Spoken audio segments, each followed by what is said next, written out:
जयराम जी की कथा सरिता। इस श्रृंखला को आगे बढ़ाते हुए मैं आपको एक कथा सुनाता हूँ। आज की कहानी का शीर्षक है राजू की माँ। एक प्राथमिक स्कूल में अंजलि नाम की एक शिक्षिका थी और वो कक्षा 5 की अध्यापिका थी। कक्षा 5 की क्लास टीचर थी। उनकी एक आदत थी, वो हमेशा कक्षा में आते ही सारे बच्चों से बोलती थी, लव यू ऑल। वो सारे बच्चों से ऐसा बोला करती थी, मगर वो जानती थी कि वो सच नहीं बोल रही हैं। वह कक्षा के सभी बच्चों को एक जैसा प्यार नहीं करती थी। कक्षा में एक बच्चा था जो उनको फूटी आंख नहीं सुहाता था। उसका नाम था राजू। राजू की मैली कुचली स्थिति में स्कूल आया करता था। उसकी मैली कुचली शर्ट, उसके जूते के बंद भी नहीं बंधे रहते थे। शर्ट के कॉलर के ऊपर मैले निशान। पढ़ाई के दौरान भी उसका ध्यान कहीं और होता था। मैडम के डांटने पर वो चौंक कर उन्हें देखता, मगर खाली नज़रों से साफ पता चलता कि राजू शारीरिक रूप से तो कक्षा में है, लेकिन मानसिक स्थिति से कहीं और है। उसका मन कहीं और है। राजू की ये स्थिति देखकर मैडम बहुत विचलित होती थी। उनको बिल्कुल अच्छा नहीं लगता था। धीरे धीरे राजू से मैडम को नफरत होने लगी। क्लास में घुसते ही राजू मैडम की आलोचना का निशाना बनने लगा। उस सब बुराई के जितने भी उदाहरण हो सकते थे, होना चाहिए थे, होते थे, वो सारे राजू को लेकर ही होते थे। बच्चे बड़ी उसके ऊपर सारे बच्चे खिलखिलाकर हंसते थे। मैडम को भी राजू को अपमानित करके बहुत संतोष प्राप्त होता था, लेकिन राजू ने कभी किसी बात का जवाब नहीं दिया, ना ही कभी किसी बात का विरोध किया। मैडम को वो एक बेजान पत्थर सा लगने लगता था। उसके अंदर कोई आत्मा नाम की चीज़ ही नहीं होती। मैडम जब भी उसको देखती, वो उनकी खाली सूनी सी निगाहों से उनको देखता और अपने सर को झुका लेता था। इससे मैडम को उससे और भी गंभीर नफरत हो चुकी थी। पहला सेमेस्टर समाप्त हो चुका था। प्रोग्रेस रिपोर्ट बनने का समय आया तो मैडम ने राजू के बारे में सारी बुरी बातें लिख मारी। प्रगति रिपोर्ट माता पिता को दिखाने के पहले हेडमास्टर के पास जाया करती थी। जब उन्होंने राजू की रिपोर्ट देखी तो उन्होंने मैडम को बुलाया, भेजा, मैडम प्रगति रिपोर्ट में कुछ तो राजू की प्रगति लिखनी चाहिए थी। आपने तो जो कुछ भी इसमें लिखा है, इससे राजू के पिता तो बिल्कुल निराश हो जाएंगे। मैडम ने कहा, मैं माफ़ी मांगती हूँ, लेकिन राजू एक बिल्कुल ही अशिष्ट और निकम्मा बच्चा है। मुझे नहीं लगता कि उसकी प्रगति के बारे में मैं कुछ लिख सकती हूँ। मैडम घृणित मुद्रा में वहाँ से उठकर चली गई। थोड़ी देर बाद स्कूल की छुट्टी भी हो गई। अगले दिन हेडमास्टर ने एक विचार किया और उन्होंने चपरासी के हाथों राजू के पिछले वर्षों की प्रगति पुस्तक मैडम की डेस्क पे, मैडम की टेबल पे भिजवा दी। मैडम ने जैसे कक्षा में प्रवेश किया तो देखा राजू की प्रगति रिपोर्ट उनके सामने रखी हुई है। मैडम ने सोचा, पिछली कक्षाओं में भी राजू ने निश्चय ही यही गुल खिलाए होंगे। उन्होंने बड़े बुझे हुए मन से रिपोर्ट को खोला। रिपोर्ट की टिप्पणी कक्षा 3 की, जिसमें लिखा था, राजू जैसा बुद्धिमान बच्चा मैंने आज तक नहीं देखा। राजू बेहद संवेदनशील बच्चा है और अपने मित्रों और शिक्षक से बेहद लगाव रखता है। यह लिखा था अंतिम सेमेस्टर में भी राजू ने प्रथम स्थान प्राप्त किया था।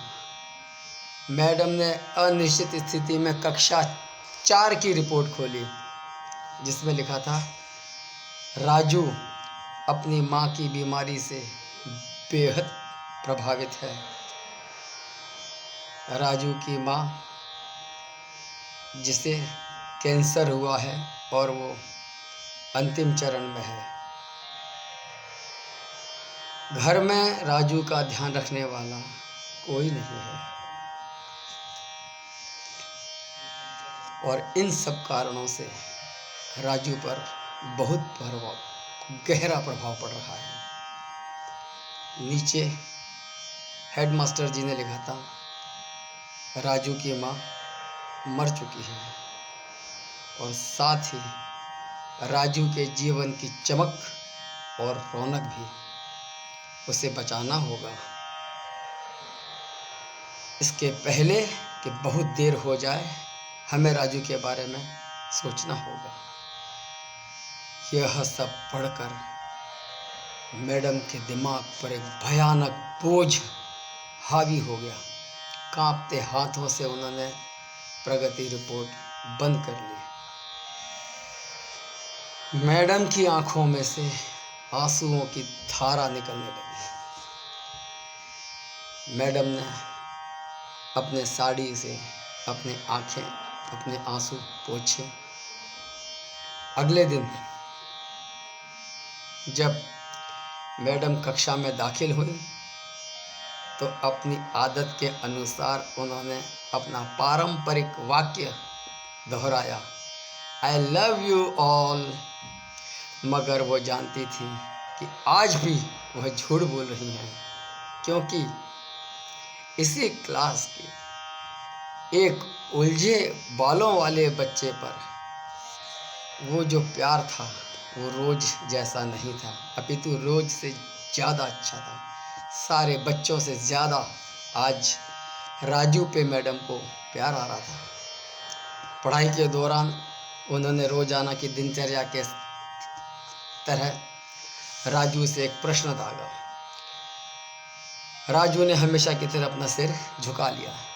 जब कुछ देर तक मैडम की ओर से कोई डांट फटकार राजू को नहीं मिली और उसके सहपाठियों की तरफ से कोई हंसने की आवाज़ नहीं आई, तो राजू ने अचंभे में सर उठाकर मैडम की तरफ देखा।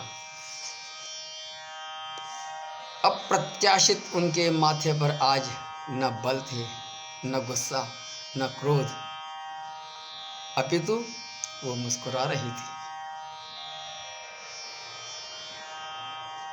जबरन मैडम ने राजू से उस प्रश्न का उत्तर दोहराने के लिए कहा। राजू उस प्रश्न का उत्तर नहीं दे रहा था, लेकिन बार बार मैडम के आग्रह करने पर राजू अंततः बोल पड़ा। राजू का जवाब सुनते ही मैडम ने न केवल तालियां बजाई और सारे बच्चों से भी तालियां बजवाई। फिर तो यह रोज की दिनचर्या बन गई। मैडम हर सवाल का जवाब अपने आप बताती और उसकी खूब तारीफ करती, उसकी सराहना करती। प्रत्येक अच्छा उदाहरण राजू के नाम से दिया जाने लगा। धीरे धीरे राजू के सन्नाटे की कब्र टूट गई और उसमें से एक नया राजू बाहर निकला। अब मैडम को जवाब देने के साथ साथ राजू रोज नए नए सवाल पूछता और सबको हैरान भी करता। उसके बाल अब कुछ सुथरे हुए थे, कपड़े भी काफ़ी हद तक साफ होते थे, जिन्हें वो शायद खुद धोने लगा था।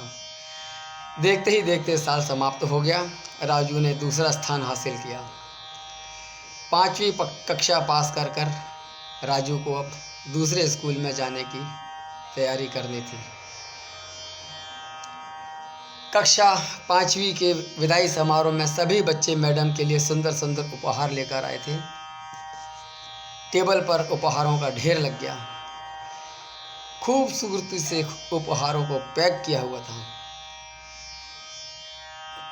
इन्हीं खूबसूरत पैक के अंदर एक पुराने अखबार में एक अजीब तरह से पैक किया हुआ उपहार भी था।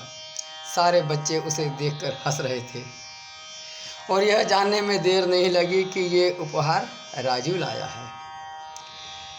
राजू के उपहार को देखकर मैडम ने तुरंत उस उपहार को अपने हाथ में लिया, उसको खोला। उसके अंदर महिलाओं के द्वारा इस्तेमाल की जाने वाली एक इत्र की शीशी थी और वो भी आधी इस्तेमाल की हुई। इसके साथ एक हाथ में पहनने वाला एक बड़ा सा कंगन जिसके ज़्यादातर मोती झड़ चुके थे।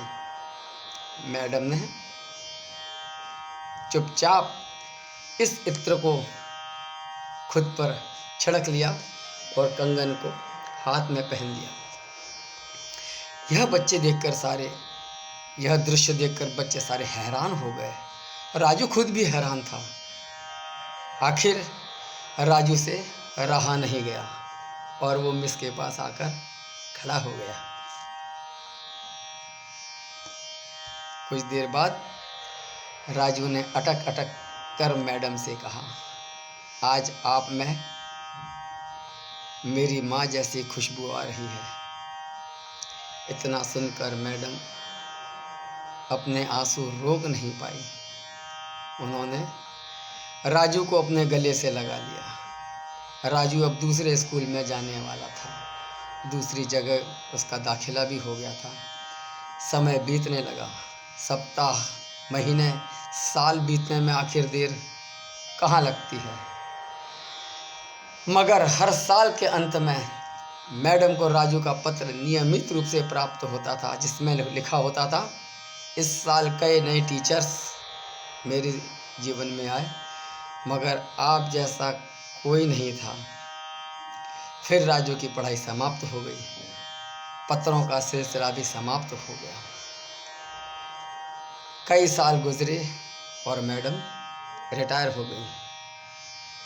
एक दिन मैडम को एक पत्र प्राप्त हुआ।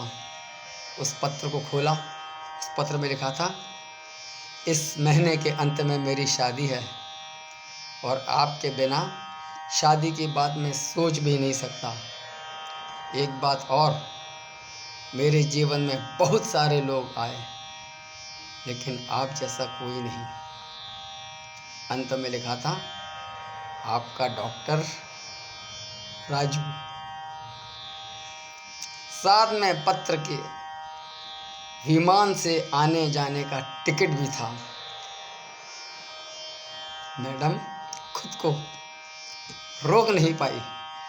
अपने पति से अनुमति ली और राजू के शहर के लिए रवाना हो गई।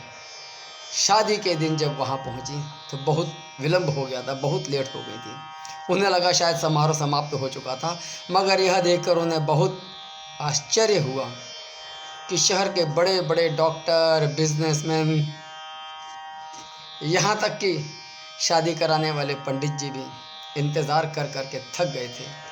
आखिर कौन आना बाकी है। मगर राजू समारोह में शादी के मंडप में बैठा हुआ दरवाजे पर टकटकी लगाए देख रहा था और उनके आने का इंतज़ार कर रहा था। तभी सबने देखा कि एक बूढ़ी औरत ने प्रवेश किया। राजू ने उनको देखा और तुरंत गेट की तरफ भागा और उनका वह हाथ पकड़ा जिसमें एक कड़ा पहना हुआ था।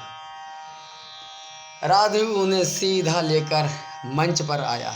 राजू ने हाथ में माइक लिया और यूं बोला, दोस्तों, आप सभी हमेशा मुझसे पूछा करते थे, तुम्हारी माँ कैसी है, तुम्हारी माँ कौन है, तुम्हारी माँ कहाँ है।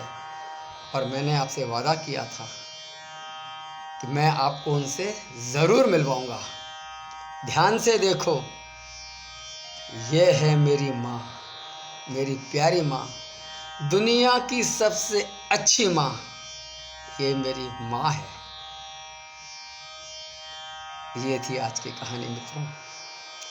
प्रिय दोस्तों, इस सुंदर कहानी को हम सिर्फ शिक्षक और शिष्य के नाते ना देखें, अपने आसपास देखें। राजू जैसे कई फूल मुरझा रहे हैं जिन्हें हमारे सहारे की, हमारे प्यार की, हमारे स्नेह की आवश्यकता है।